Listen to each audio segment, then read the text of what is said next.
जय श्री गुरुदेव। अनंत कोटि वैष्णव वृंद की जय, भक्त वृंद की जय, समस्त और भक्त वृंद की जय, जगत गुरु श्री प्रभुपाद की जय। ग्रंथ भागवत पुराण की। ओम नमो भगवते वासुदेवाय। ओम नमो भगवते वासुदेवाय। नमो भगवते वासुदेवाय। ओम नमो भगवते वासुदेवाय। नमो भगवते वासुदेवाय। ओम नमो भगवते वासुदेवाय। भगवते वासुदेवाय। ओम नमो भगवते वासुदेवाय। भाग पुराण की जय। प्रथम स्कंद अध्याय 19 श्लोक संख्या 32, 33, 34 और 35। ठीक है, ये 4 श्लोक आज हम अध्ययन करेंगे, श्रवण करेंगे। परीक्षित उवाच अहो अद्वयं ब्रह्मन् सत्सेवया छत्रबन्धव कृपयातिथिरूपेण भव दृष्टि तीर्थका कृता येषां संस्मरणात् पुंसां सदा सुदयन्ति विग्रह किमा पुनर्दर्शन स्पर्शपाद शोच आसनदिभिः सानिध्याते महायोगी न पातकानि महान्तयपि सदो नश्यन्ति वे पुंसां विष्णोरिव सुरेतरा अपि मे भगवान् प्रीत कृष्ण पाण्डु सुतप्रिय पेतर्स्य पश्य कीर्तयत तदगोत्र सयात बांधवः। अनुवाद एवं तात्पर्य जगत गुरु श्रील प्रभुपाद जी द्वारा। श्रील प्रभुपाद जी की जय। अनुवाद मेरे पीछे दोहराइए। भाग्यशाली राजा परीक्षित ने कहा, भाग्यशाली राजा ने कहा, हे ब्राह्मण, हे ब्राह्मण, आप यहाँ पर मेरे अतिथि के रूप में मेरे उपस्थित होकर उपस्थित होकर हम सभी को इस तरह पवित्र बनाया है। के लिए पवित्र बनाकर हमें पवित्र बना दिया है। आपकी कृपा से हम आपकी आपकी कृपा से हम अयोग्य राजा भक्त की सेवा करने अयोग्य राजा भक्त की सेवा करने के सुपात्र बनते हैं। अयोग्य आपकी सेवा करने में सुपात्र बनते हैं। आपके स्मरण मात्र से आपके हमारे घर तुरंत पवित्र हो जाते हैं। हमारे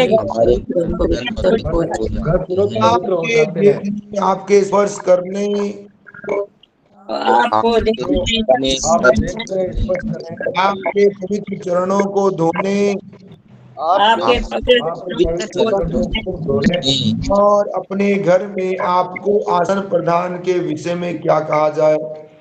और इस प्रकार भगवान की उपस्थिति इस इस प्रकार भगवान की उपस्थिति में नास्तिक नहीं टिक सकता। नास्तिक नहीं टिक सकता। उसी तरह से हे संत, हे महायोगी, उसी तरह मनुष्य के अभेद पाप भी मनुष्य आपकी उपस्थिति में तुरंत नष्ट हो जाते हैं।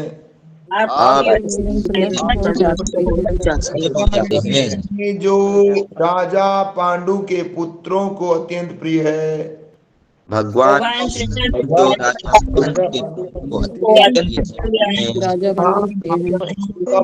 को प्रसन्न करने के लिए उन्होंने अपने भाई को दर्शन करने के लिए मुझे भी संबंधी की तरह स्वीकार किया है। मुझे भी संबंधी की तरह स्वीकार किया स्वीकार है। किया है। तात्पर्य श्रवण कीजिए। तात्पर्य जगद्गुरु शिल प्रभुपाद की जय। जय। श्री सुखदेव गोस्वामी जैसे संत भक्त सामान्यतः किन्हीं भौतिक भोक्ताओं विशेषतया राजाओं के पास नहीं जाते। महाराज प्रताप रुद्र भगवान चैतन्य के अनुयायी थे, किंतु जब उन्होंने भगवान का दर्शन करना चाहा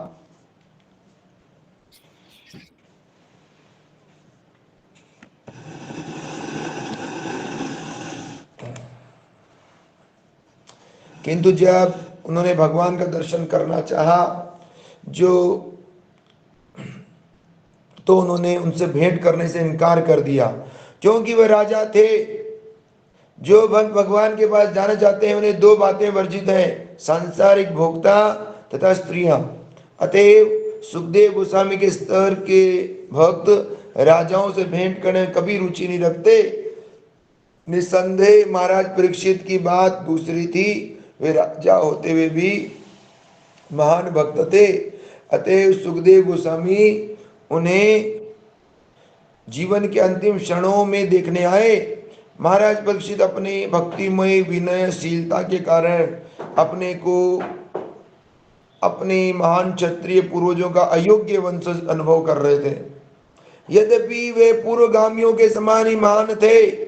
राजाओं की अयोग्य संतानें क्षत्रिय बंधु कहलाती है, जिस तरह ब्राह्मणों की अयोग्य संतानें द्विज बंधु ब्रह्म बंधु कहलाती है। बंधु महाराज परीक्षित सुखदेव गोस्वामी की उपस्थिति से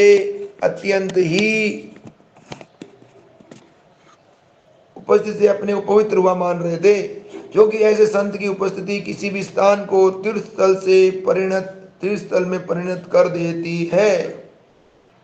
पवित्र तीर्थ स्थानों का महत्व बड़े बड़े मुनियों और संतों की उपस्थिति के कारण है।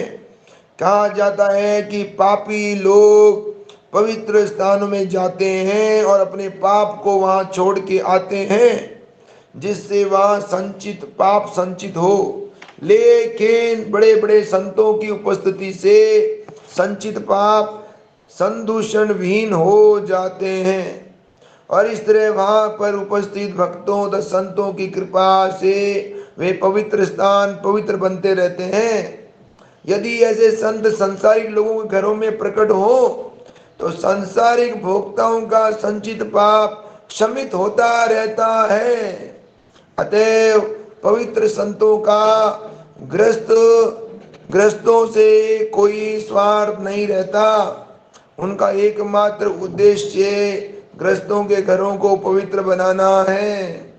अतएव जब ऐसे संत महात्मा द्वार पर आए तो ग्रस्त को उनका कृतज्ञ होना चाहिए। जो ग्रस्त ऐसे पवित्र आदेशों का निरादर करता है वह महान अपराधी है। अतः ऐसे आदेश की जो ग्रस्त संत को देखकर सिर नहीं झुकाता, उसे अपने महान अपराध का निष्प्रभावित करने के लिए उस दिन व्रत करना चाहिए, उपवास करना चाहिए। मनुष्य की दो श्रेणियां हैं, नास्तिक तथा भगवत भक्त। भगवत भक्त देवी गुणों को प्रकट करने के कारण देवता कहलाते हैं, जबकि नास्तिक असुर कहलाता है। भगवान विष्णु की उपस्थिति में असुर टिक नहीं सकता। असुरगण सदा ही भगवान को नष्ट करने में जुटे रहते हैं, लेकिन तथ्य यह है कि जो ही भगवान अपने नाम गुण लीला सात सम्मान यह अनेक रूपता के कारण प्रकट होते हैं, त्यों ही असुर नष्ट हो जाता है। कहा जाता है कि भगवान के नाम का कीर्तन करते ही भूत भाग जाते हैं। बड़े बड़े संत तथा भक्त भगवान की सात सामग्री की सूची में सम्मिलित होते हैं, और जो ही संत रूपी भक्त उपस्थित होता है, भूत सदृश सारे पाप तुरंत नष्ट हो जाते हैं। ये सारे वैदिक ग्रंथों का निर्णय है। अतएव संत भक्तों की संगति करने की संस्तुति की जाती है, जिससे सांसारिक असुर भूत प्रेत अपना दुष्प्रभाव न डाल सके। एक विशुद्ध अनन्य भगवत भक्त अपने परिवार की सेवा झूठे पारिवारिक मामलों में आसक्तों की अपेक्षा अधिक ढंग से करता है।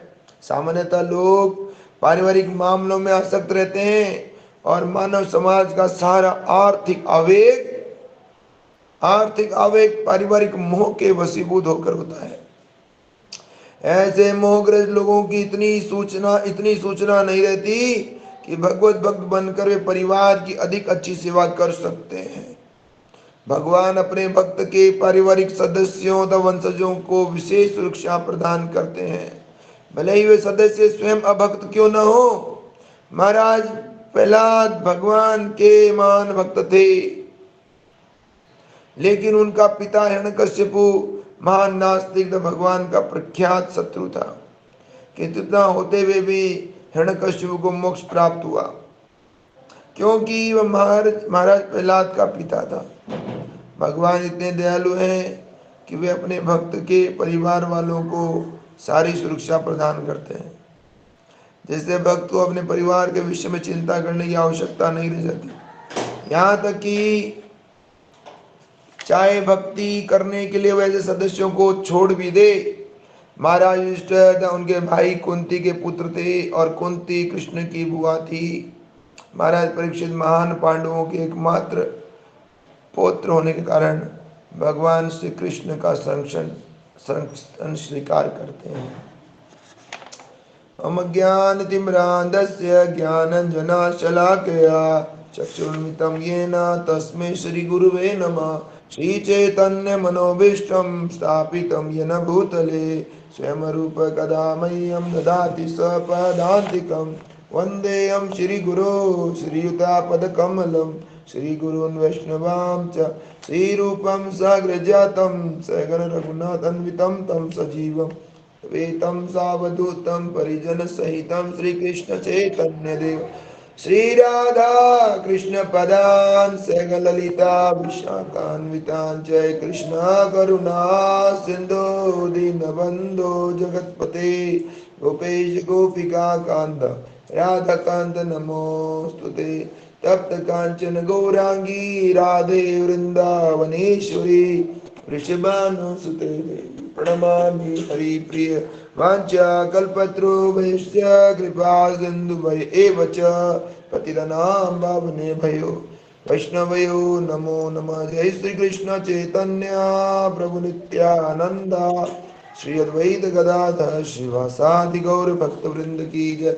हरे कृष्णा कृष्णा कृष्ण हरे हरे, हरे राम राम राम हरे हरे, हरे कृष्ण कृष्ण कृष्ण हरे हरे, हरे राम राम हरे हरे। नमो विष्णुपदाय कृष्ण पृष्ठाय भूतले श्रीमद् भक्ति वेदांत स्वामी निधि नाम नमस्ते सारुदेव गौरवाणी प्रचारणे निर्विशेष धन्यवाद।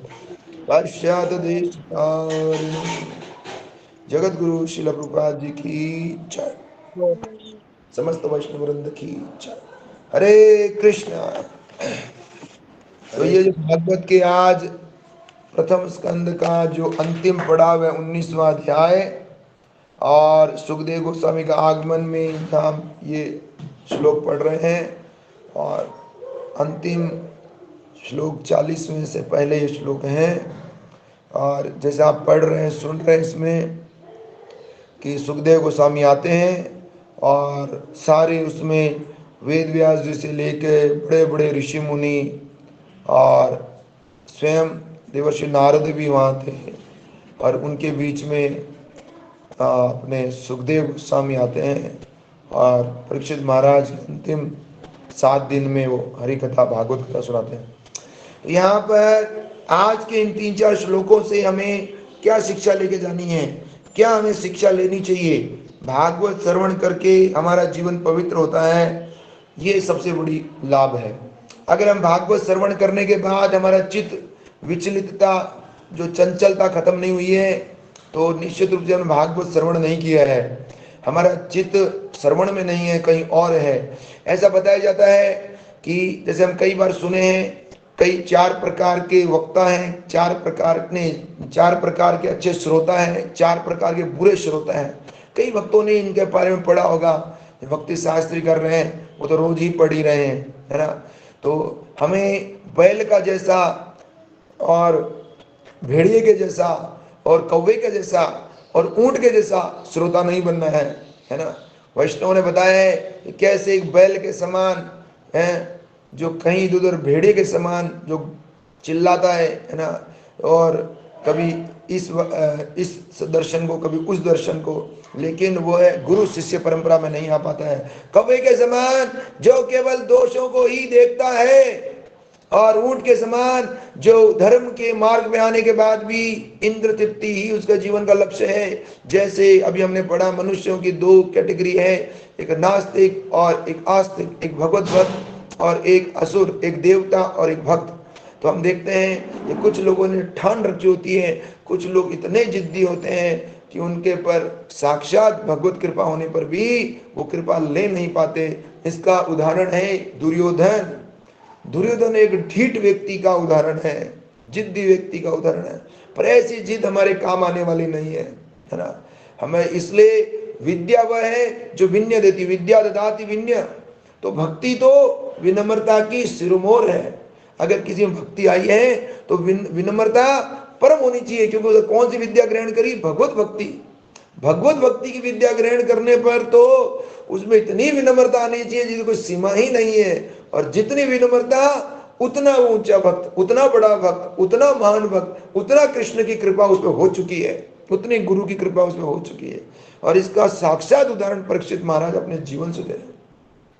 आज के ये 3-4 श्लोक वैष्णव की आज्ञा से मैं ले रहा हूं, उनकी इच्छा के ये 35वें श्लोक तक ले लो। इसमें आज एक गृहस्थ को अपने परिवार वालों के साथ कैसे व्यवहार करना चाहिए, how he should deal with his family members, है ना। पत्नी बच्चों कैसे कंसिडर करना चाहिए, क्या उसको उनका दुर्व्यवहार करना चाहिए, क्या उनके प्रति विरक्त रहना चाहिए, क्या उनके साथ टाइट रहना चाहिए, कैसे व्यवहार करना चाहिए, ये हम सीखेंगे। हमें हमारे जो घर में अगर अतिथि आए तो हमें कैसे व्यवहार करना चाहिए, एक गृहस्थ धर्म जरूर है इसके अंदर, और एक भगवत भक्त की क्या एटीट्यूड है ये भी हम सीखेंगे। What should be the proper attitude of a devotee, और एक शुद्ध भक्त का संग का क्या लाभ है ये भी हम समझ पाएंगे सुखदेव गोस्वामी के माध्यम से। एक शुद्ध भक्त क्या है और शुद्ध भक्त का एक लाभ एकमात्र श्रीमद् भागवत में स्वयं कृष्ण एक भागवत उनके 10वें स्कंद में बोलते हैं कि उन पेड़ों को देखते हुए, ब्रज के पेड़ों को देखते हुए, एक महान व्यक्ति इन पेड़ों की तरह होता है। एक महान व्यक्ति इस पेड़ की तरह होता है जो सहन करता है। दैट मीन्स कृष्ण चाहते हैं कि एक महान व्यक्ति में सहन शक्ति हो, है ना, वो टॉलरेट करे। कृष्ण इनडायरेक्टली हमें बताना चाहते हैं कि एक महान व्यक्ति कैसा होना चाहिए, विनम्र होना चाहिए। पत्थर मारो फूल देगा, है ना, छाया देगा, कटेगा भी तो प्रतिकार नहीं करेगा, स्वयं को कष्ट भोग कर अन्यों को सुख देगा। प्रभुपाद जी बोलते थे, our life main mission is welfare for others. दूसरों के कल्याण के लिए जीवन जीना, अपनी वाणी से, अपने शरीर से, अपने बौद्धिक शक्ति से। संसार के जो लोग सो कॉल्ड भौतिक नेता हैं वो लाभ कर रहे हैं अन्यों का, पर केवल शरीर का। पर ऐसा कौन है जो पूरे जगत में श्रीला प्रभुपाद और चैतन्य महाप्रभु के जो आंदोलन की सही में सबको हेल्प कर सके? कौन है ऐसा बताओ? जो कृष्ण भावना का आंदोलन का प्रचार में लगे हुए भक्त हैं वो सबका कल्याण करें। क्यों? वो उनके शरीर, मन, वाणी, उनके लोक परलोक समस्त चीजों का उनका कल्याण करने में लगे हुए। इससे बढ़कर कोई कल्याण हो नहीं सकता, है कि नहीं? तो निश्चित रूप से ये एक शुद्ध भक्त की करुणा कृपा से ही हो सकता है, नहीं तो इतनी दया हम बद्ध जीवों में आ ही नहीं सकती। बद्ध जीव का कल्याण होना बहुत मुश्किल है। हम इस पृष्ठभूमि के साथ शुरू करते हैं कि प्रभुपाद जी बोलते हैं कि बद्ध जीव जो है उसकी स्थिति क्या है उसकी स्थिति है, उसके जो वो बद स्थिति में उसका जो शरीर है वो 6 परिवर्तनों से जा रहा है। वो जो शरीर है वो त्रिताप ग्रस्त, जो शरीर है उसको जन्म मृत्यु जरा व्याधि है। तो ऐसी ऐसी समस्याओं में ग्रसित जो जीव है, शरीर जिसको शरीर को आत्मा समझ, वो क्या कल्याण का मार्ग ढूंढ पाएगा? जिसमें जो 6 परिवर्तन आते हैं उसको वो अपना अमर समझता है। पैदा होगा, बढ़ेगा, टिकेगा, पैदा करेगा, क्षय होगा और अंत में नष्ट हो जाएगा। त्रितापग्रस्त है, आध्यात्मिक, आदि भौतिक, आदि देविक, मन और शरीर से ग्रस्त है। रात दिन शरीर के लिए रोता रहता है, मन के लिए भी रोता रहता है। फिर उसके निर्जन परिजन, उसके जो प्रियजन है वो उसको कष्ट देते हैं। आशा फिर निराशा, है ना, तो रोता है। कीट पतंग देते हैं, प्रकृति देती है, इन्हें त्रिताप से रोता रहता है। और फिर और न और तो बुढ़ापा तो आ ही जाता है, झूम के सावन आया, है कि नहीं? और फिर मृत्यु तो कभी भी आ ही जाती है। तो इस तरह हम देखते हैं कि जीव इस शरीर के इतनी बद स्थिति में है कि उस शरीर के ऊपर के बारे में कल्पना ही नहीं कर पाता है। वो तो केवल विशेष गुरु ब्रह्मांड भ्रमिते कौन भाग्यवान जीव गुरु कृष्ण कृपा पाए भक्ति लता भी।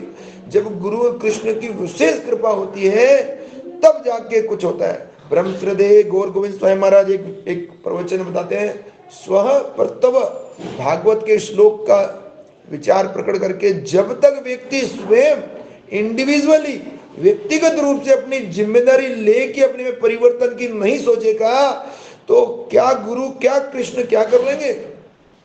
क्या कर लेंगे कृष्ण? गुरु कृष्ण कृपा करने के लिए तैयार है। इंद्र भोग विलास के साथ सुअर के शरीर में थे, लेकिन ब्रह्मा जी ब्रह्मदंड से भय दिला रहे हैं, लेकिन ब्रह्मा जी के सारे देवता फेल हो गए। आखिर ब्रह्मा जी को मृत्यु देनी पड़ी। लातों के भूत बातों से नहीं मानते, तो आखिर उनको मृत्यु ही देनी पड़ी। तब जाके इंद्र को, ओहो मैं तो विष्ठा खा रहा था, मैं कहाँ चले गया। इतना बद जीव होता है कि जीव को कोई इसलिए फोर्सफुल है। प्रभुपाद जी अपने प्रवचन में कई जगह बोलते हैं, मेरे गुरु ने मुझे फोर्स करके इस कृष्ण भावनामृत के आंदोलन में प्रचार में लगाया। प्रभुपाद जी बोलते हैं, मैं केवल अपने गुरु से केवल 10 बार मिला हूंगा,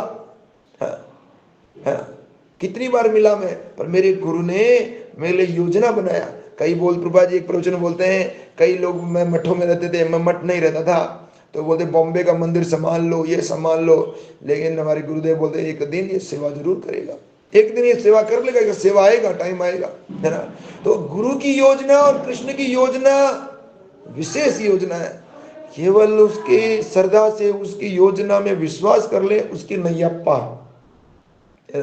आज अंधेरा है, कल सुबह ही रोशनी हो जाएगी। इतना कृष्ण सूर्य सम माया अंधकार, जहां कृष्ण तना माया का दी। तो असली में कृष्ण की योजना गुरु के रूप में प्रकट होती है।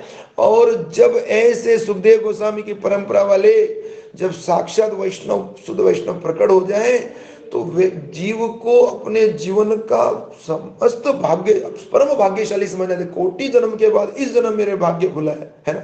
हम सब कितने भाग्यशाली है, देखो कि ऐसे गुरु शिष्य परंपरा में, जिसमें देवर्षि नारद हैं, स्वयं चैतन्य महाप्रभु है, और उसी में ऐसे शुद्ध भक्त प्रभुपाद जी जैसे शुद्ध भक्त हैं, उसके अंदर जो आचार्य गुरुजन है वो हमें कृपा कर दिए। पर हम कितने निष्ठुर, कितने बेईमान कि हम ऐसे महान गुरु को भी, हमें नारद जी मिल जाते तो क्या हो जाता, क्या हो जाता। वो तो प्रहलाद और ध्रुव थे, जो नारद जी, देवर्षि नारद मिले तो वो एकदम कड़क फेथफुल होके उनकी श्रद्धा से उनको आज्ञा का पालन किए। हमें मिल जाते हैं नारद जी तो हमें कोई अधिक परिवर्तन नहीं आता, है ना। हमें अरे ठीक है ना। तो ये एक शिष्य जब स्वयं व्यक्तिगत जिम्मेदारी, तो परीक्षित महाराज असाधारण महाभागवत हैं। वो दिखने में राजा है, महाराज प्रताप रुद्र चैतन्य महाप्रभु की लीला में एक दिखने में राजा है, पर वो भगवान के महान भक्त है। ऐसे पुंडरीक विद्यानिधि जो पिछले जन्म में श्रीमती राधा रानी के पिता थे, वो उनके चवर डुल रहे हैं, पान मसाला खा रहे हैं। लेकिन गदाधर पंडित जब देखते हैं और जैसे पूतना के बारे में वो जो भागवत का श्लोक बोलते हैं, तो ऐसे अष्टविकार के साथ धरती पे गिरते हैं कि भगवान के समान के अलावा उनका कोई स्मरण ही नहीं आता। श्री रघुनाथ दास गोस्वामी को चैतन्य महाप्रभु शिक्षा देते हैं, बोले अंतरे क्या है, अंदर कृष्ण के लिए निष्ठा, बाहरी संसार व्यवहारिक, संसार के प्रति एक व्यवहारिक रहता है, आंतरिक रूप से केवल और केवल आसक्त निष्ठावान, कृष्ण के प्रति इतना प्रेम कि उस कृष्ण से इधर से उधर हो, लेकिन बाहरी रूप से पूरा व्यवहार करता है। प्रभुपाद जी इस प्रवचनों में, इन तात्पर्यों में एक गृहस्थ का धर्म बताते हैं, किस तरह से गृहस्थ को जीवन जीना चाहिए, है ना। गृह व्रत, गृह मेदी और गृहस्थ में अंतर है। जिसने ग्रह का व्रत ले लिया है, जो ग्रह मेदी है, उसके जीवन में इंद्र तृप्ति, स्वयं के इंद्रियों का तर्पण ही जीवन का लक्ष्य होता है। वो तो कोई जीवन का उद्देश्य है ही नहीं। और किसने लिया है? स्वयं ने लिया है। स्वयं मैं ये व्रत करता हूं, मैं भोग विलास करूंगा, स्वयं लिया है। तो कौन उसका भोगेगा? उसके अनंत अनंत जीवन में या उसकी आगे क्रिया प्रतिक्रिया कौन भोगेगा? स्वयं भोगेगा। ऐसे ही गृहस्थ आश्रम का कौन संकल्प लेता है? स्वयं लेता है। तपस्या कौन करता है? स्वयं करता है। तो उसकी अंतक्रिया प्रतिक्रिया कौन करेगा? वह स्वयं भोगेगा। एक उदाहरण बहुत सुंदर एक वैष्णव बता रहे थे कि इस जीवन में हम अपने दोषों को देख ही नहीं पाते हैं, और जब माता पिता के प्रति मोह होता है, माता पिता दोष देखते हैं, तो उस दिन हमारे कली का प्रभाव पड़ते ही हम उन माता पिता को ही त्याग देते हैं। ऐसे ही जब गुरु में दोष देखता है तो उस गुरु के प्रति अनमन हो जाता है, मतलब अधिक आकर्षण नहीं रहता। गुरु जब तक हमारे लिए गुणगान करता है तो गुरु बड़े प्रिय लगते हैं। जिस दिन गुरु हमारे लिए कुछ ऐसा टाइट बोल देते हैं तो उसी दिन हम गुरु के प्रति, हाँ ठीक है गुरु महाराज थोड़ा ऐसे ही है, गुरु महाराज लगता है, समझ नहीं पाए, ऐसे हमारे अपराध बोध होता है, बस गई भैंस पानी में। इसके उदाहरण दे रहा हूँ। एक बार 10 मित्र होते हैं। 10 मित्रों में वो कहीं जंगल जाते हैं, और 10 मित्र जब जंगल जाते हैं तो अचानक उन 10 मित्रों के वहां पे वर्षा होती है, घनघोर वर्षा होती है, बिजली गिरती है। तो 10 भक्त, 10 जो मित्र होते हैं एक झोपड़ी के नीचे आके रुक जाते हैं, और झोपड़ी के पास, तो जैसी झोपड़ी के पास आते हैं, झोपड़ी के पास बिजली गिरती है जोर से। तो वो सोचे अरे हम में से कोई ऐसा अभागी व्यक्ति है जिसकी आज मृत्यु निश्चित है, और उसके वजह से हम 10 के 10 जाएंगे। ऐसा करते हैं। एक व्यक्ति ने बोला कि वो जो अभागी व्यक्ति है, अनफॉर्चुनेट सोल है, उसको निकाल दो। कौन है हमारे में वो दुर्भाग्यशाली, उसको हम उसका कुसंग त्याग दें, उसका असत्य संग त्याग दें, उसको निकाल दें। कोई भी अपने आप को कुसंगी मानता है, कोई भी अपने आप को दुर्जन मानता है, सब अपने आप को सज्जन मानते हैं, है ना। सब अपने आप को एकदम परफेक्ट मानते हैं। कहते फिर क्या करें? एक विद्वान व्यक्ति बोलता है वो सामने जो पेड़ है उसके ऊपर हाथ लगा के आओ, और जब तक आएगा अगर उसी की मृत्यु हो तो बिजली उस पर गिरेगी, सट जाएगा। ऐसे करके बारी बारी करते हैं। ठीक है, योजना पक्की हो गई। एक एक करके निकलने लगे। सब जो निकलता वो धूलता, डरता, घबराता, मेरी मृत्यु मेरी मृत्यु। ऐसे करते करते 9वां व्यक्ति एकदम घबराने लग गया, अब तो गई, अब मैं तो जाऊंगा। अंतिम व्यक्ति था 10वां, वो बोलता मत करो ऐसा, मुझे मत त्यागो, मैं तुम्हारा मित्र हूं। सबने समझ लिया कि आज इसी की मृत्यु है, यही वो दुर्जन है जिसकी वजह से हमारे बिजली आसपास गिर रही है। बोलता नहीं नहीं, मैं तुम्हारा मित्र हूं, मुझे मत त्यागो मत त्यागो। ऐसे बार बार बोलता नहीं चले जाए यहाँ से, हम भी गए हैं तपस्या करिए, तुम भी तपस्या करो, जाओ। और वो सब जने खुश हो रहे थे। वो जैसे ही वो जाने लगता है, पेड़ को टच करता है, तो क्या देखते हैं पता है? वो 9 के ऊपर बिजली गिरती है, 9 के 9 मर जाते हैं। उस एक के वजह से वो 9 बच रहे थे, है ना। पर क्या रहता है हमारा सोचना, क्या होता है? मैं हूं ठीक और बाकी सब गलत, है ना। ये दुर्योधन की बुद्धि है। हमारा पूरा जीवन निकल जाता है, हमें अपनी बुद्धि का आकलन नहीं हो पाता। क्या आकलन होगा हमारे बुद्धि का? हम शरीर से ही ऊपर नहीं उठे, क्या आकलन होगा? इसलिए हमारा बुद्धि, सारी शरीर और आत्म मन, सूक्ष्म शरीर, इन्हीं के जंजालों में पड़े रहते हैं। परंतु कभी उन्होंने सोचा नहीं कि अगर विभीषण बाहर गया तो लंका तो जलेगी, है ना। तो वो 9 सभी सोचते कि हम गड़बड़े हैं, नहीं ये गड़बड़ है, ये एक गड़बड़ है। किसी ने नहीं सोचा हम इतने सारे गड़बड़ हो सकते हैं, है कि नहीं। तो भगवान की विशेष योजना होती है। ये साधु और भक्त होते हैं, इससे बड़ा सौभाग्य संग किसी का नहीं होता, है ना। एक वैष्णव कथा बता रहे थे कि एक व्यक्ति बोलता है मैं उस गांव में जाना चाहता हूँ जहाँ पे सब शुभ ही शुभ हो, कल्याणी कल्याण हो, अच्छे अच्छे हो। उस गांव में जाता है तो देखता है कि सभी गांव में सब सकुशल हैं, सब कुशल मंगल हैं। उधर सभी बूढ़े बूढ़े लोग होते हैं, बड़ी उम्र में होते हैं, सब भजन कर रहे होते हैं। पर शमशान घाट जाके देखता है तो वहां पे शमशान घाट में कहीं 5 साल, कहीं 2 साल, कहीं 10 साल का बोर्ड लगा होता है जहां जिस व्यक्ति को जलाया था। तो वो आके गांव में पूछता है, भाई साहब ये कहीं 2 साल लिखे हैं, कहीं 5 साल लिखे हैं, 10, ये क्या है? कि भाई साहब ये 2 साल, 5 साल, 10 साल लिखे हैं, वो व्यक्ति 100 साल जिया था पर केवल उसने 2 साल ही भक्ति करी। ये 10 साल ही भक्ति करी, इसने 8 साल ही भक्ति करी। तो इस गांव में जी तो रहे 100 साल, 80 साल, पर एक भी व्यक्ति नहीं है जिसने 1 साल या 2 साल भक्ति नहीं करी। तो असली में मनुष्य जीवन की गुणवत्ता, उसका असली समय वह है जब उसने भक्ति करी। तो वो अच्छा ये बात है कि हाँ, इसलिए तो कई बार क्या होता है, हम ये नहीं जान पाते कि सबसे अच्छी चीज क्या है, इसका भ्रम रहता है, और मेरे में दोष क्या है, इसका भी भ्रम रहता है। और इस तरह इसलिए गुरु सबसे महत्वपूर्ण कड़ी है। गुरु वो व्यक्ति है जो हमारे अवगुणों को देखेगा, गुरु वो व्यक्ति है जो हमारे को गुणों को सामने दिखाएगा। इस तरह हम गुणों की तरफ भागेंगे और अवगुणों को निकाल फेंकेंगे। गुरु वह चिकित्सक है, वो शल्य चिकित्सक, और जो हमारे हृदय के रोगों को निकालता है। माधुर्य कादंबनी में विश्वनाथ चक्रवर्ती ठाकुर लिखते हैं कि गुरु शल्य हृदय के शल्य चिकित्सक हैं, जो हमारे हृदय से हमारे अनर्थों को एक एक करके निकाल के फेंक देंगे। समझ रहे? हमारे में दम नहीं है, हमारे में उद्यम नहीं है कि हम निकाल के फेंक दें। इसलिए बोलते हैं शुद्ध भक्त चरण रेणु भजन अनुकूल। भजन की अनुकूलता केवल क्या है? शुद्ध भक्त चरण रेणु। हमारी तपस्या, हमारा कठोर और विचार कोई लाभ देने वाला नहीं है। लाभ देगा शुद्ध भक्त चरण रेणु भजन अनुकूल।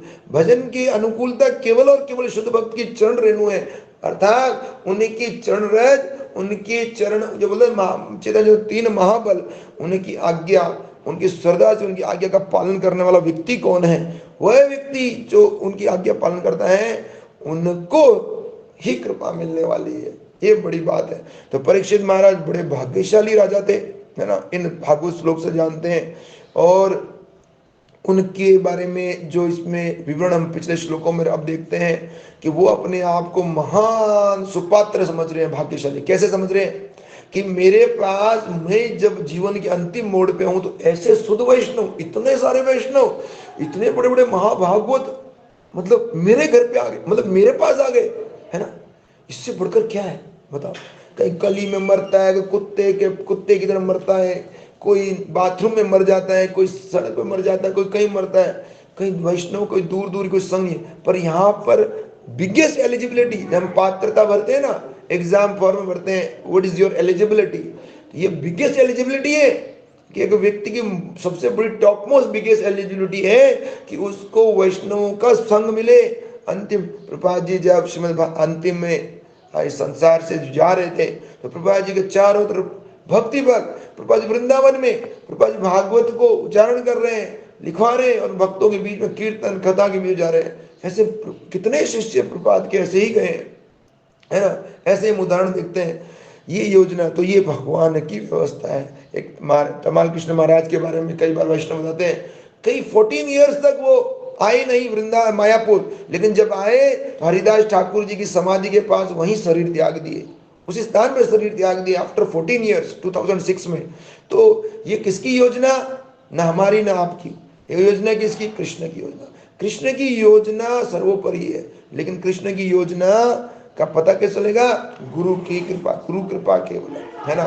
तो यहाँ पर ये भाग्यशाली व्यक्ति है जो विनम्र होके ऐसे आचार्यों का, ऐसे गुरुजनों का, ऐसे संतों का सम्मान करता है, और उनके सामने मुंह में तृण लेके हरे कृष्ण कृष्ण कृष्ण हरे हरे, हरे राम राम राम हरे हरे, हरे कृष्ण कृष्ण कृष्ण हरे हरे, हरे राम राम राम हरे हरे, मुंह में तृण लेके उनके चरण कमल में गिर जाए। ऐसे नहीं गुरुजी मैं ऐसा, गुरुजी मैं वैसा, गुरुजी मैंने ये किया, गुरुजी मैंने वो किया। गुरु को सब पता है ना। गुरु भगवान के चैत्य गुरु, भगवान परमात्मा के प्रतिनिधि हैं, उनको सब कृष्ण अंदर हृदय में बता देते हैं कि ये व्यक्ति क्या कैसी स्थिति में नियम पालन करता है नहीं करता, 16 माला करता नहीं करता, ये ढोंगी है, कितना ढोंगी है, कितना इसमें कपट है, छल है, इसमें लाभ पूजा प्रतिष्ठा की कितनी अभिलाषा है ना। हम खुद गुरु को बोलते हैं, हे गुरुदेव मेरे में लाभ पूजा प्रतिष्ठा है, हे गुरुदेव मेरे में कपटता है, हे गुरुदेव मैं वैष्णव निंदा करता हूँ, हे गुरुदेव मैं झगड़ा करता हूँ। तो गुरु खुद ही जाने, नहीं नहीं नहीं, गुरु फिर आशीर्वाद दे सकते हैं, है ना। तो लेकिन अगर जीव स्वयं ही अपने आप को छुपाव में रखना चाहता है तो क्या होगा। जो भी हो, यहाँ पर एक चीज दे रखी है कि भगवत प्राप्ति कौन व्यक्ति कर सकता है। जो व्यक्ति, कृपा जी ने इसलिए 4 नियमों का विवरण दिया है। जो व्यक्ति अपने आप को शुद्ध करने के लिए तैयार है, जो व्यक्ति अपने आप को कुसंग से छोड़ने के लिए तैयार है, कुसंग त्याग वैष्णवाचार। तो जो व्यक्ति उसे मैं भोग भी करूंगा योग भी करूंगा, नहीं नहीं, ये छल है ना। ऐसा नहीं हो सकता कि आप भोग कर लो। हमारे गुरु महाराज का एक प्रवचन था चंडीगढ़ में 2006-07 के अंदर, बोलते थे आप सोचोगे मैं अजामिल की तरह 80 साल की उम्र तक भोग विलास करता हूं और उसके बाद एकदम लास्ट में मेरे पुत्र का नाम नारायण रख दो, वो नारायण लूंगा उद्धार हो जाएगा। नहीं नहीं, ये संभव नहीं है। वो विशेष अपवाद था, है ना। वो गुरु जी की विशेष कृपा हुई और एक उदाहरण दिया गया कि नाम की महिमा बताई गई। परंतु हमें ऐसी योजना नहीं बनानी चाहिए कि अभी तो मैं ये कर लूं और बाद में ऐसा कर लूं। पर मुख्यतः लोगों की यही स्थिति है। और जो भक्ति के मार्ग में आते हैं, ज्यादातर 80% लोग भक्ति छोड़ देते हैं क्योंकि उनको बहुत बहुत कठिनाई होने लग जाती है। कठिनाई क्यों होती है? क्योंकि भक्तों का संग नहीं करते। भक्तों का संग करते रहेंगे तो कोई कठिनाई नहीं है, पर क्या भक्तों का संग नहीं कर पाते। इसलिए क्या माला करना बहुत दुष्कर हो जाता है। 16 माला करना बहुत बहुत मुश्किल। जितना हीरोपंती सब निकल जाती है ना। अरे प्रसाद भोजी सब खाने लग जाता है। नियम की तो ऐसी की तैसी हो जाती है। कोई नियम कायदे नहीं, हाँ पालन कर रहे हैं, बिल्कुल कर रहे हैं, बस की बात नहीं थी। दीक्षा लेने के बाद भी लोग चाय कॉफी लहसुन प्याज सब खाने लग जाते हैं। ऐसा मतलब स्थिति बुरी होती है केवल वैष्णव का संग न होने के कारण। जो भी हो, तो यहाँ पे बताया कि कृष्ण को जो भगवत धाम राजमार्ग को जाना जाता है, निश्चित रूप से उसके लिए इंद्र तृप्ति कफन के समान है ना। उसके लिए सेंस ग्रेटिफिकेशन कफन के समान है। उसको सुख ही नहीं मिलेगा। उसको राम नाम सुखदाई रे भाई, राम नाम सुखदाई। उसको हरि के नाम में इतना सुख मिलेगा, इतना आनंद मिलेगा। असली में शुद्ध भक्ति ही है जो भगवान के विरह में तड़पते हैं। हम लोग तो साधक है ना। साधक अगर अपनी साधना छोड़ दिए तो वो स्तर तो कभी प्राप्ति ही नहीं होना, समझ रहे हैं। तो ये यहाँ पर महत्वपूर्ण चीज दी है। और एक शुद्ध भक्त के यहाँ पे गुण बताए गए हैं और उसमें कि सुखदेव गोस्वामी कैसे थे। लेकिन उससे महत्वपूर्ण चीज ये है कि परीक्षित महाराज का गुण पढ़ के हम आगे चलते हैं कि परीक्षित महाराज तुरंत ही अनासक्त हो के संसार से भगवत मार्ग के लिए चल पड़े, अपने परम कल्याण के सोचने लगे। प्लस वो विनम्र भी थे। वो अपने आप को महाचक्रवर्ती सम्राट नहीं समझ रहे थे, अपने आप को एकदम दीनहीन समझ रहे थे। और उनमें गुण था कि वो पूर्णतः एक अकिंचन, जैसे बोलते हैं ना, पूर्णतः इंद्र तृप्ति से निरुक्त हो अलग हो चुके थे और अपने आप को भाग्यशाली समझ रहे थे। एक और चीज यहाँ पर महत्वपूर्ण है कि हम इतिहास में देखते हैं, चाहे महाभारत रामायण काल में देखते हैं कि वाल्मीकि जी, विभीषण जी, सबरी, भरत जी, किसी को देखो, उन सब ने राम को मिलने के लिए आतुर थे। वो तड़प रहे थे। प्रभा जी से एक भक्त पूछते हैं कि हम इतने जन्म तक पाप किए, कोटि जन्म पाप किए हैं, हमारे पापों का क्या एक जन्म भक्ति करने से कट जाएगा? एक जन्म जीवन में भक्ति करने से ये सारे पाप, करोड़ों जन्म के पाप मिट जाएंगे? प्रभुपाद कहते हैं 1 मिनट। बहुत प्रसिद्ध प्रवचन है प्रभुपाद जी का। तो कहते 1 मिनट ओनली, केवल 1 मिनट लगने वाला है आपके सारे पाप मिटने में। कितना? 60 सेकेंड। ये एक शुद्ध भक्त के वचन है। बोलते लेकिन टर्म एंड कंडीशन क्या है? सर्वधर्म परित्यज्य मामेकम शरणम व्रज अहम त्वं सर्व पापेभ्यो मोक्षयास्मि। This is the term and condition. ये गीता का जो सार श्लोक है कि आप क्या रेडी हैं शरणागत होने के लिए? क्या आप कृष्ण की बात मानने के लिए पूरी तरह तैयार है? किंतु परंतु इफ एंड बट्स नहीं है आपके जीवन में। उनके प्रतिनिधि की बात वो यथा रूप स्वीकार करने के तैयार है। सुपात्र हैं आप? नहीं नहीं, सब तो नहीं मान सकता, हाँ नहीं मान सकता। हम कई बार प्रचार करते, हम देखते हैं लोग बोलते नहीं नहीं असंभव है हमारे लिए जीवन में प्याज लहसुन छोड़ना, असंभव है, मतलब ही नहीं है। तो हम देखते हैं हमारे जीवन में इस संसार में अपने स्वाद को नहीं त्याग सकते, है ना, हम कितना कुछ त्याग नहीं सकते। तो बिना कुछ खोए कुछ नहीं, नो पेन नो गेन, अंग्रेजी कहावत है। इसलिए निश्चित रूप से हम देखते हैं सुदामा जी का उदाहरण, चैतन्य महाप्रभु कुर्म ब्राह्मण की लीला कथा सुनते हैं, वासुदेव विप्र की, जो कीड़े उठा उठा के अपने घाव में रख लेते थे। तो जब तक हम स्वयं प्रयास नहीं करेंगे, व्यक्तिगत प्रयास नहीं होगा, कृष्ण की कृपा तो हजारों गुना अधिक है। हम एक कदम चलते हैं, कृष्ण 10 कदम चलते हैं। कृष्ण तो चल रहे हैं, कृष्ण हमसे ज्यादा प्रेम करते हैं, हमसे ज्यादा हमसे हमारे पास आना चाहते हैं, और गुरु कृष्ण से भी अधिक हमें अपना प्रेम देना चाहते हैं। पर तो वो व्यक्ति कहाँ है जो आगे बढ़े, है ना। कई एक भक्त बोल रहे थे, माता जी थे वैरागी थे, माता जी विवाहित नहीं थे, सन्यास भेजते, और वो एक भक्त को रोते हुए हमारे पास आते, हमारे पास बैठे थे, बोल रहे थे क्या मीरा ही कृष्ण को प्राप्त कर सकती है, मैं नहीं कर सकती? वो अपने जीवन में जब 10 साल के ब्रह्मचारी बनी तो 5 साल तक वो मौन रही, 5 years तक वो मौन रही, फिर उसके बाद वो कृष्ण भक्ति में गई। क्या मैं नहीं प्राप्त कर सकती विरह में कृष्ण? क्या कृष्ण मुझे नहीं मिल सकते?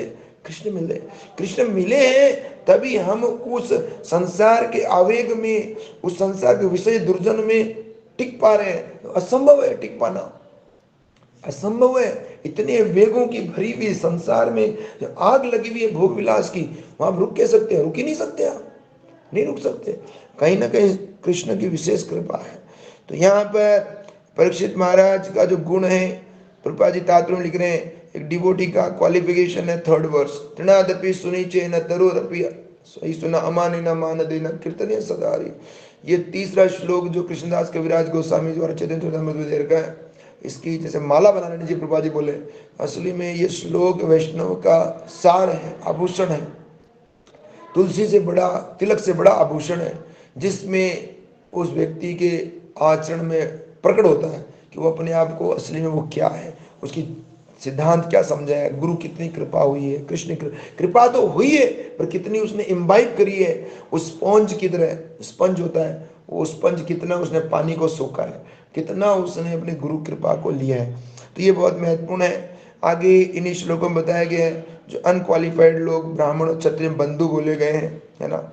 और आगे बताया गया है एक शुद्ध भक्त के बारे में, कि एक शुद्ध भक्त क्या होता है और उसका संग से क्या है, साक्षात वो तीर्थ के समान है, और वो जहाँ जाता है, जिस स्थान में जाता है, उसको पवित्र करता है। तो ऐसे शुद्ध वैष्णवों को जो अनन्य कृष्ण की भक्ति में लगे हुए हैं, और पूरी तरह से उनका एक सिंगल बिजनेस है कृष्ण कॉन्शियसनेस, और उनका यही जीवन है, तो इसलिए उनको देखने से, उनका स्मरण करने से, उनका स्पर्श से, उनके पाद प्रक्षालन, इसलिए बोलते हैं जब वो घर में आते हैं वैष्णव, उनका आरती उतारना, उनको आसन प्रदान करना, और उनको ना क्या कहते हैं, चरण धोना, उस उचित जल को लेना, ये परम भाग्य की बातें होती है। ये सीखना चाहिए, है ना, ये सब सीखना चाहिए कि अपने घर में। इसलिए हाउस प्रोग्राम्स का बड़ा इंपॉर्टेंस है।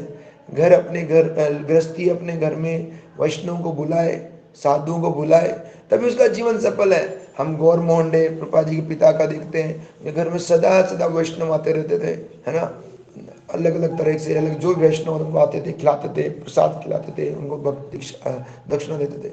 तो ये एक शुद्ध भक्त के गुण बता रहे हैं यहाँ पे, कि उनके द्वारा तो कोई सीमा ही नहीं है। प्रभुपाद जी आगे गृहस्थ धर्म के बारे में बता रहे हैं इसी में अगले, कि गृहस्थ जो है अनेक अनेक पाप करता है। हम देखते हैं कि 5 प्रकार के पापों से वो लिप्त रहता है। हम देखते हैं उसके अनर्थ रहते हैं, है ना। वो धन कमाने के लिए येन केन प्राक्रियन कुछ भी तरीका ढूंढता है, गाली निकालना, वाणी की तपस्या नहीं होती गृहस्थ के, है ना। जनरली गृह मेधी और गृह व्रती होते हैं, है ना, वो गृहस्थ नहीं होते। गृहस्थ तो बहुत बड़ा आश्रम है, कठोर आश्रम है, वहाँ कोई इंद्र तृप्ति नहीं होती, वहाँ तो केवल भगवत सेवा होती है। लेकिन सांसारी जो जनरली हम लोग जो मुख्यतः गुरु धारण कर भी लेते हैं, लेकिन उस आश्रम में नहीं होते, नाम मात्र के आश्रम में होते हैं, है ना, क्योंकि वहाँ पर गुरु और कृष्ण ही केंद्र बिंदु होते हैं, और गुरु के प्रति इतना प्रेम और अनुराग होता है, उनकी आज्ञाओं को टस से मस नहीं।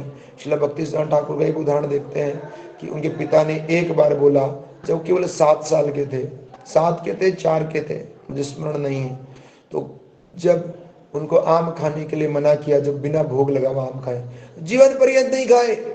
इतना दृढ़ विश्वास कैसे हो सकता है एक बच्चे में? कैसे? 5 साल 5 साल कैसे हो सकता है ना? तो ये अद्भुत है ना? ये उनकी कई जन्म की ये शुद्धता है ना? लेकिन हम देखते हैं 80 साल का बूढ़ा आदमी भी अगर उसको हम दिव्य ज्ञान दें तो उसे कोई फर्क नहीं पड़ता है ना? वो मर जाएगा, जल जाएगा, बढ़ जाएगा, तो भक्ति नहीं करेगा। मैं एक व्यक्ति मेरे पास आया, वो 24 घंटे टीवी देखता है और ऐसी उसको टीवी की लत पड़ी, टीवी टेलीविजन की। अब वो 85 साल के हैं, टीवी चला के ही सोते हैं, नहीं तो नींद नहीं आती उनको। सोचो क्या हैबिट हो गई है। तो इस तरह हमारे जीवन में हमने बहुत कोटि जनों से बहुत लते कुछ हैबिट्स हमने अपने पाल लिए, वो हैबिट्स जानने वाले नहीं। Habit is so powerful, a bit it ऐसे बोलते हैं, वो रहेगी हमारे जीवन में। इसीलिए ऐसे बताया गया शुद्ध भक्त हम का संग करें, उनसे सुने, उनका संग करें, उनको दर्शन करें, उनकी बात को सुने, समझे, अपने जीवन में अनुपालन करें। साक्षात प्रभुपाद जी इसके उदाहरण है। और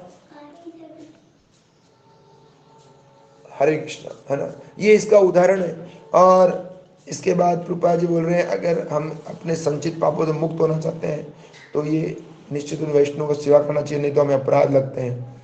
यहाँ पे प्रभुपाद जी ने आगे अगले श्लोक में एक परिवार में कैसे व्यवहार करना चाहिए उसके बारे में बताया गया है कि एक ग्रस्त जो है, जो भक्त ग्रस्त है, वो कैसे अपने जीवन में अपने परिवार का ज्यादा अच्छा रक्षा कर सकता है।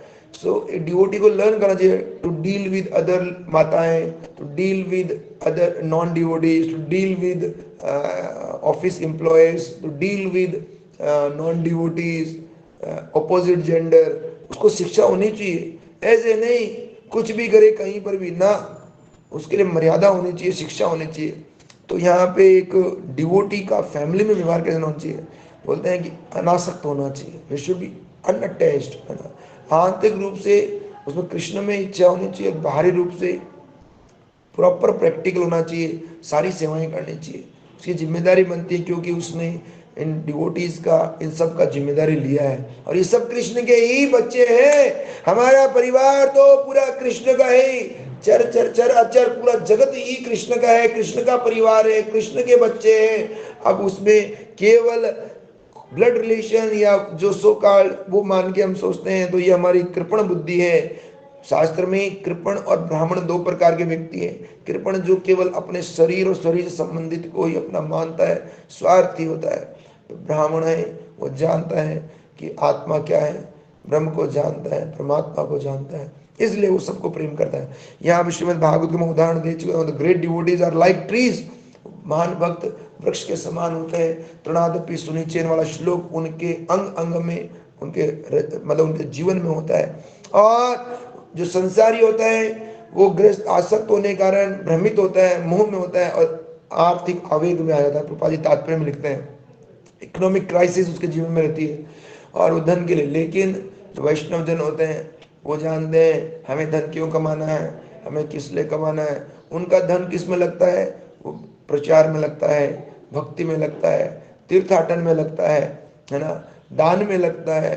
भक्तिदान ठाकुर अपने साथ एक बार ग्रस्त थे, उनको डांट मारी थी कि वो कभी किसी ने आगे याचना करी तो उसको दान नहीं दिया। तो असली में गृहस्थ को सदा भक्तिनाथ ठाकुर के घर में कोई आता था कभी उसको दुखी नहीं करते थे, यथा योग्य सामर्थ्य से देते थे।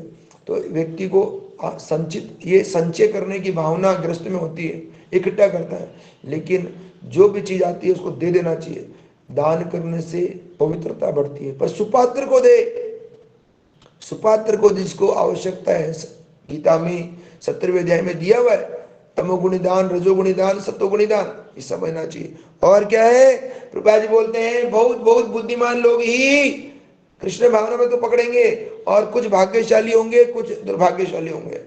2 टाइप्स ऑफ पर्सन है ना, किनमें, जो देवता जैसे लोग हैं उनमें भी।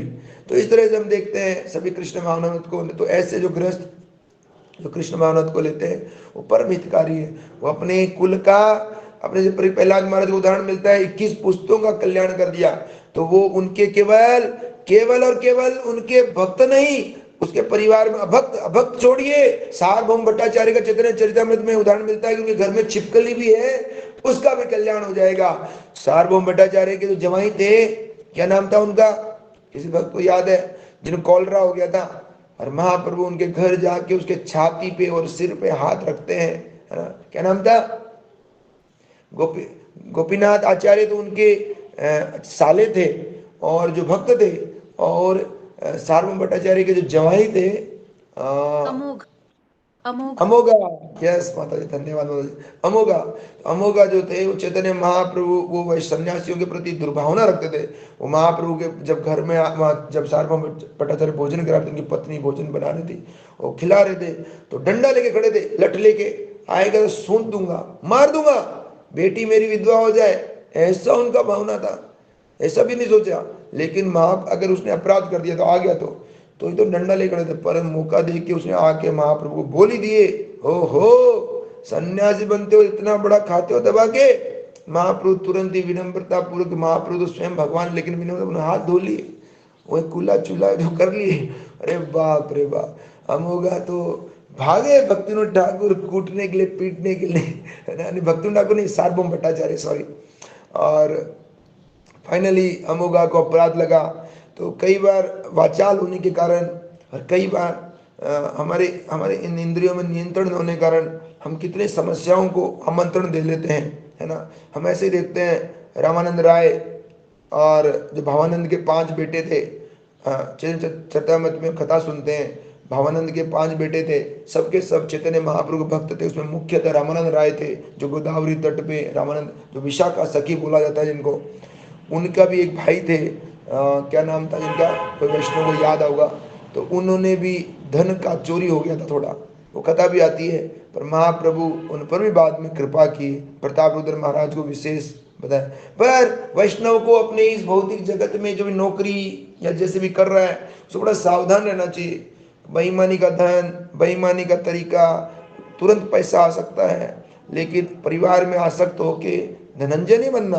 कई बार एक परम सद राधा गोविंद महाराज परमेश्वर बोलते हैं, कुटुंब है ना, कुटुंब में थोड़ा घोड़ा आगे पीछे चलता है, उसको दौड़ाते हैं, कभी नीचे होता है, कभी ऊपर होता है, तो कुटुंब हिलता डुलता है, इसलिए थोड़ा बहुत चलता है प्रभु जी। लेकिन नहीं, कृष्ण चलाए तो चलता है, हम चलाए तो नहीं चलेगा। हमारे परम से गुरु महाराज बोले थे एक बार कि रशिया में हमने मंदिर लिया तो हमें रिश्वत देना पड़ा, है ना? तो कृष्ण के लिए हम रिश्वत दे सकते हैं।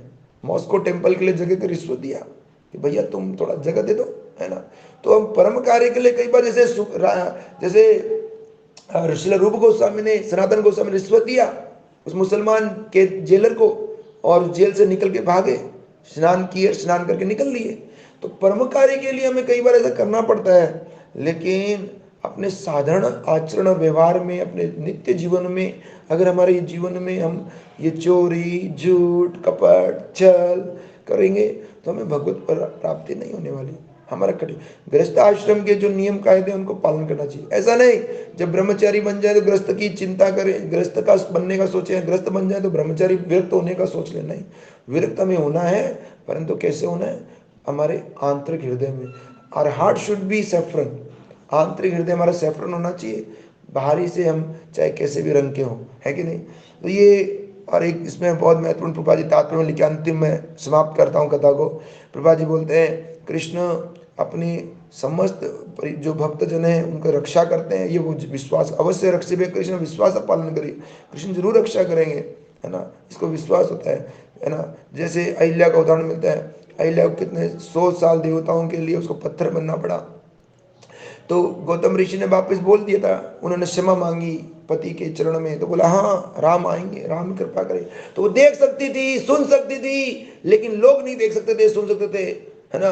वो पत्थर में बैठी बैठी देखती थी सब, कौन आया आज, कौन आया। रोज गौतम ऋषि आश्रम में आते थे, देखती थी और प्रणाम करती थी पति को।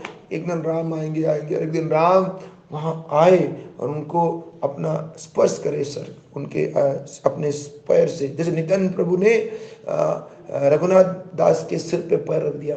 तो वैष्णव की कृपा, कई बार एक व्यक्ति फटीचर व्यक्ति होता है ना, मूर्ख व्यक्ति होता है ना, उस पर कृपा मिल जाए ना, क्या हो गया, कोई फर्क नहीं पड़ा।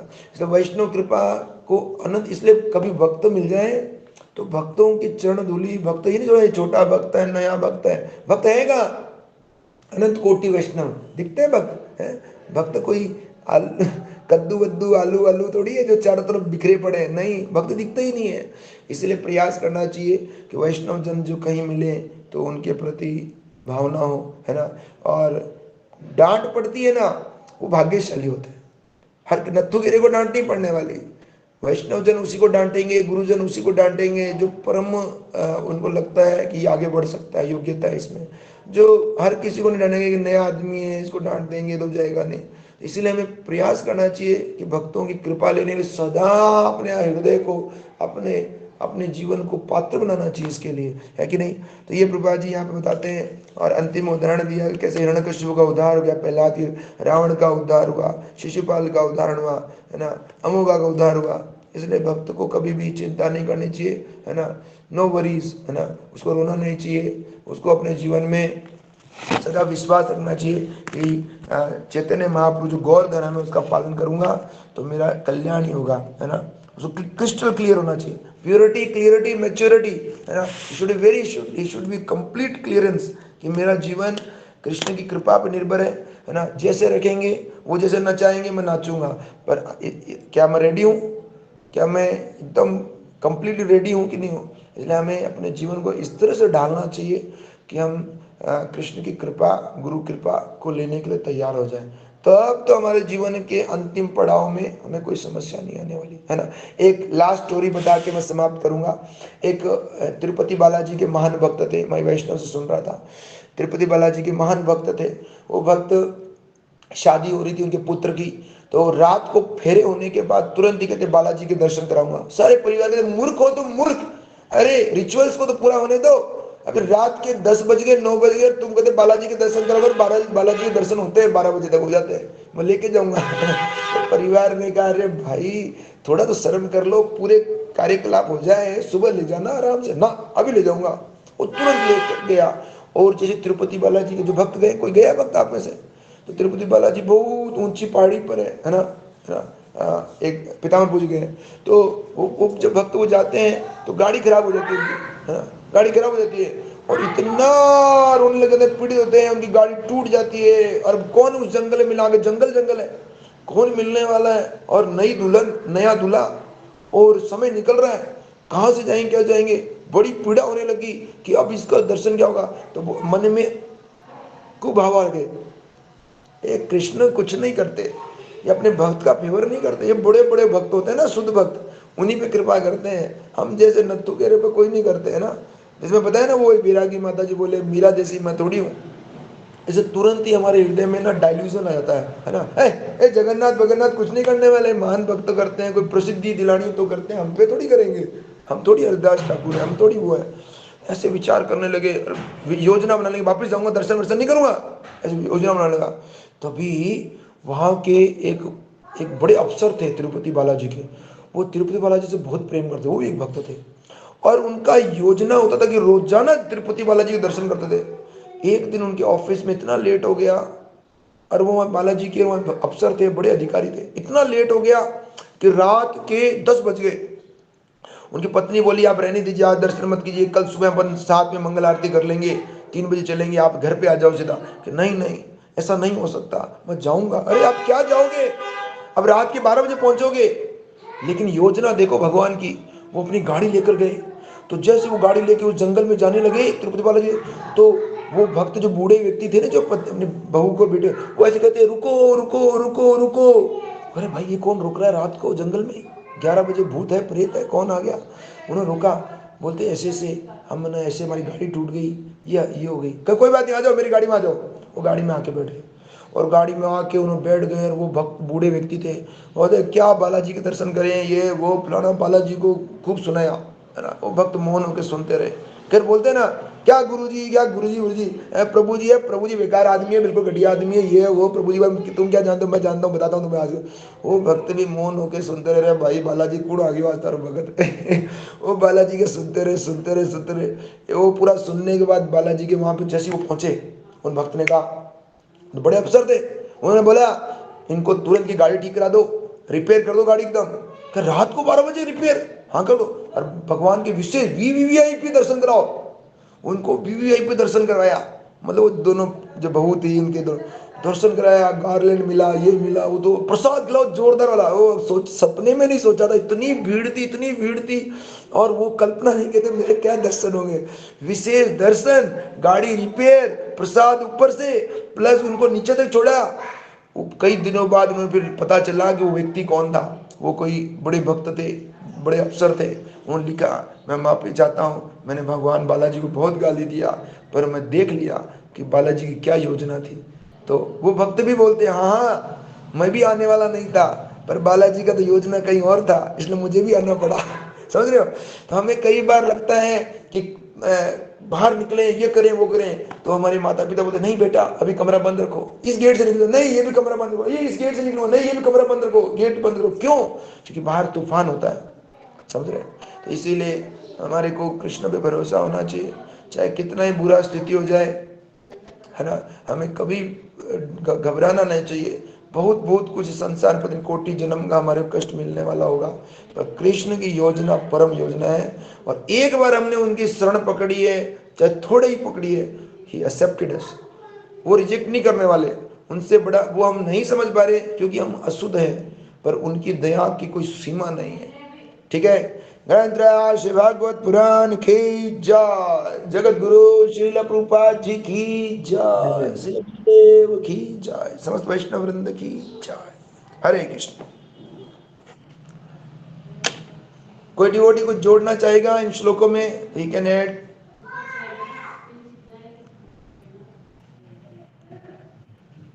ही और शी कैन ऐड। एक मैं इसमें और बताना चाहूंगा कि एक जगह था स्त्री संग या वो, यहाँ पे माता ऐसा न ले कि हम, है ना, वी आर नॉट बॉडी, है ना, this is dress, female dress, male dress, है ना, दिस ऑल आर एक्सटर्नल, है ना। तो this are all external, no doubt externals की कुछ रिस्ट्रिक्शंस है, परंतु ब्रह्मभूत प्रसन्न आत्मा न सोचते न कांक्षति। तो हम तो असली में हमें ब्रह्मभूत होना चाहिए, है ना। हम असली में क्या है हमें याद रखना चाहिए, है ना। तो असली में जो देहात्मक बुद्धि का संग है या भौतिकवादियों का संग बताया, वर्जित किया गया है। ठीक है? जयदेव जी के लिए पद्मावती समस्या नहीं थी, है ना, और द्रौपदी पांडवों के लिए समस्या नहीं थी, है ना, कुंती महारानी समस्या नहीं थी। जो भौतिक चेतना वाले लोग हैं, चाहे वो पुरुष हो चाहे स्त्री हो, डजेंट मैटर। हरे कृष्ण।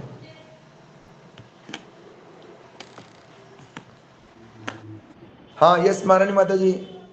प्रभु मैं हरे कृष्णा, बहुत अच्छा लेक्चर था आपका। मैं इसमें एक्चुअली मुझे जो बात अच्छी लगी इसमें जो 34 में दिया है कि भाई कैसे भक्त के परिवार के माता सदस्य जी, चाहे जो आपको अच्छी नहीं लगी वही बताना जरूर। हाँ जी आपने कहा मुझे जो अच्छी लगी वो बता रही हूँ, तो जो अच्छी नहीं लगी वही बता देना साथ में। नहीं नहीं कि जो परिवार के सदस्य अगर अभक्त भी हैं तो भी भगवान उनकी रक्षा करते हैं। कितनी बड़ी बात है ना कि आपकी भक्ति करने से, जैसे आपने बताया प्रहलाद महाराज की 24-21 पीढ़ियां मतलब उनकी तर गई। तो यहाँ देखिए कि कैसे भगवान कितनी कृपा कर रहे हैं कि हिरण्यकशिपु जैसे घोर नास्तिक को भगवान ने तार दिया है, और कैसे प्रहलाद महाराज जो थे कैसे उनके पिता को कितना क्या गति दे दी, क्या कहाँ से कहाँ पहुंचा दिया उनको। तो this is really amazing to know that कैसे परिवार चाहे वो भक्त है या नहीं है कैसे सुरक्षित है भगवान की शरण में आने से। एक परिवार का एक व्यक्ति भी आ जाता है तो कैसे पूरा परिवार सुरक्षित हो जाता है। अमेजिंग है प्रभु।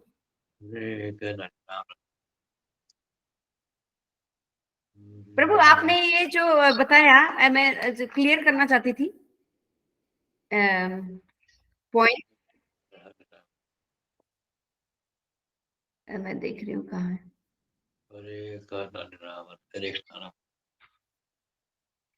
कोई बीच में बोल सकता है तो बोल सकता है, बाद में मैं वापिस आ जाऊंगी, तब तक आप किसी और से पूछ लीजिए। शिव पे माता जी। हरे कृष्णा प्रभु जी, पांचांग प्रणाम प्रभु जी।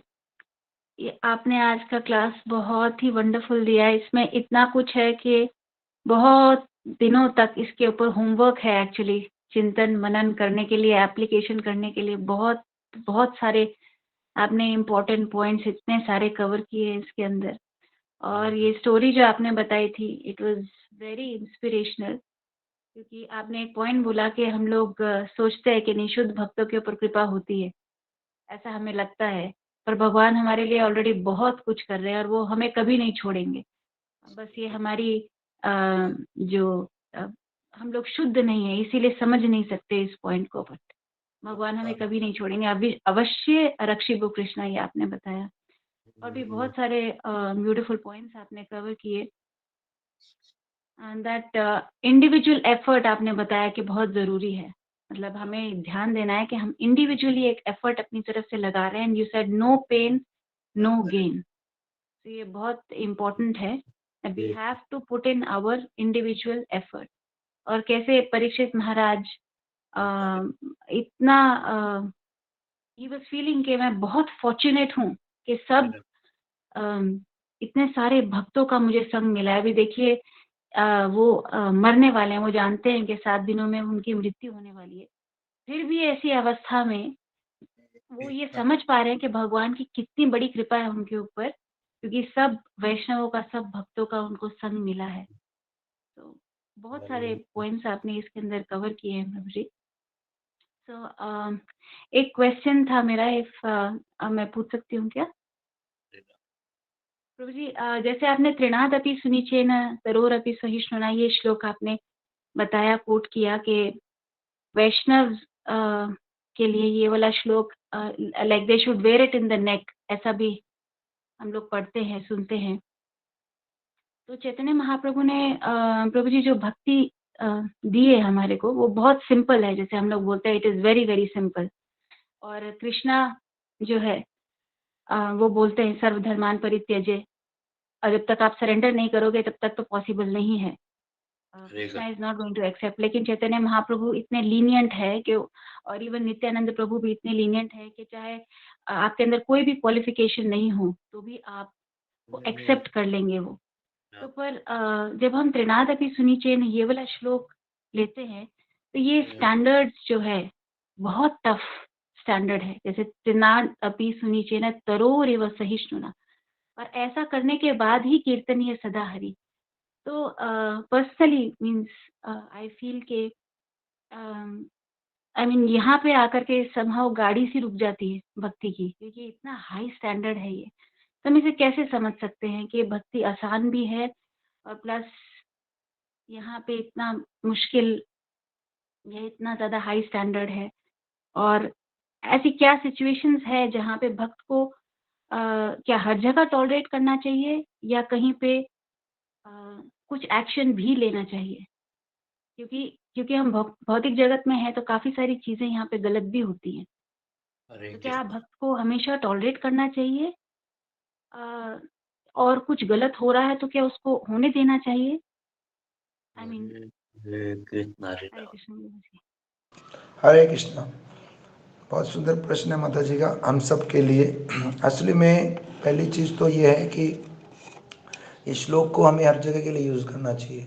मैंने बहुत साल पहले ये एक वरिष्ठ वैष्णव को, जो दिल्ली में अभी वाइस प्रेसिडेंट है इस्कॉन राधा पार्षदिक में, तो उनको मैंने पूछा था, हिजगिरी सर्वप्रिय प्रभु जी को, तो उनका जो ये श्लोक है ये in all situations for all non devotees devotees सबके लिए।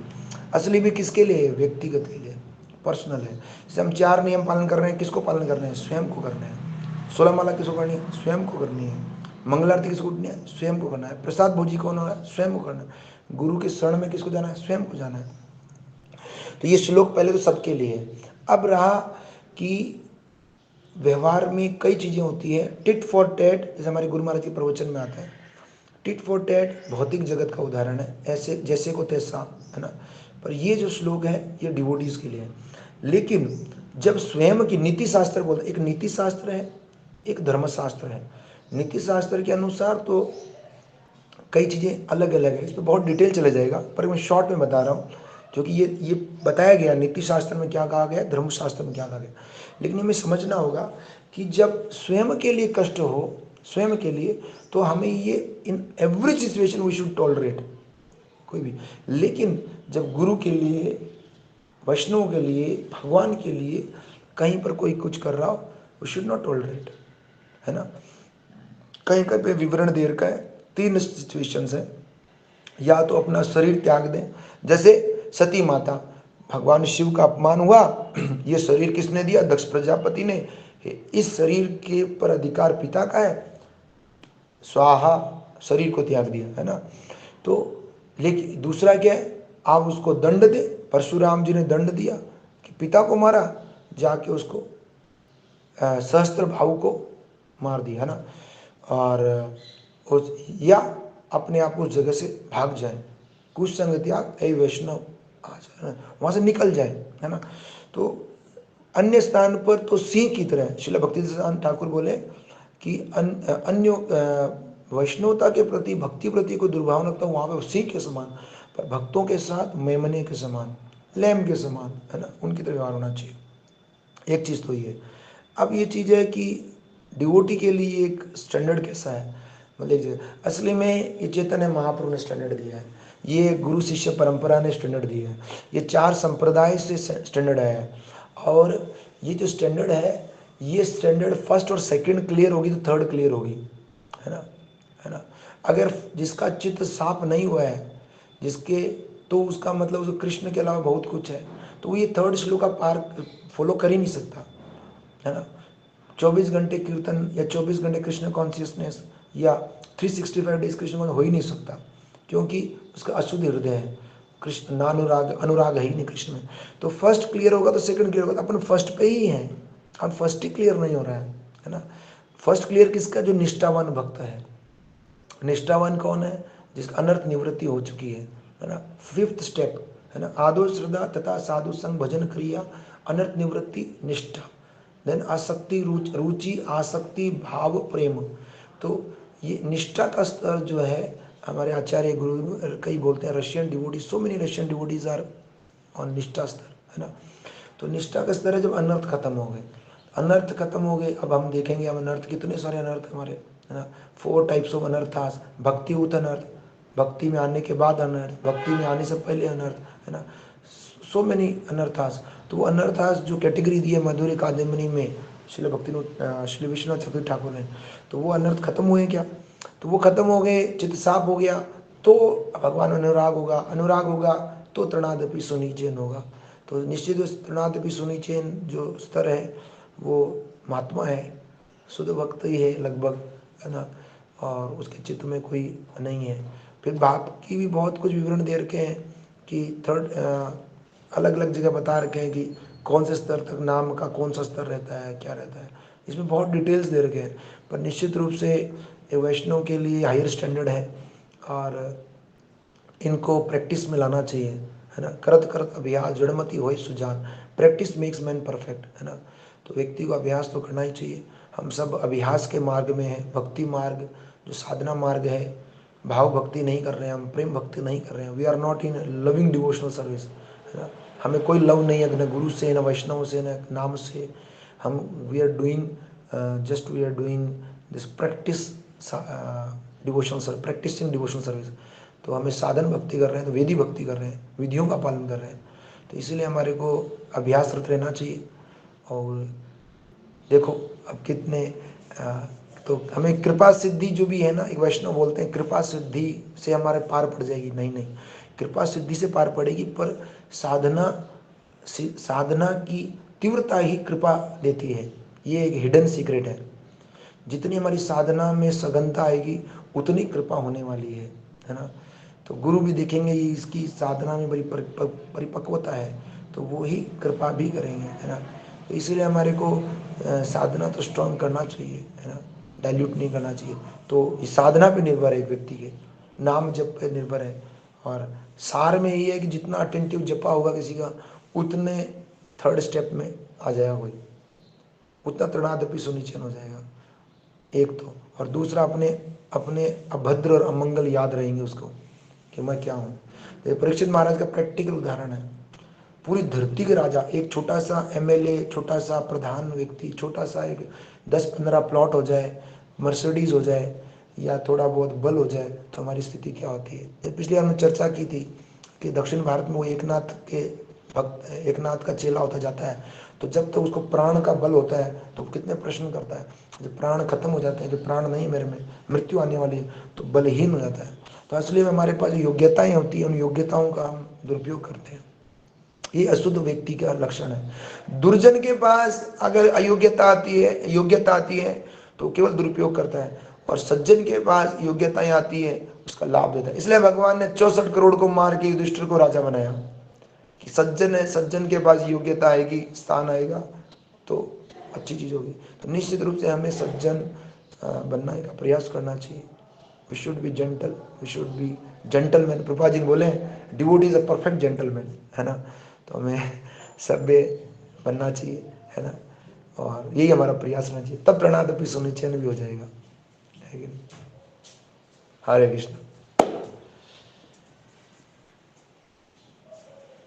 थैंक यू प्रभु जी। ठीक है।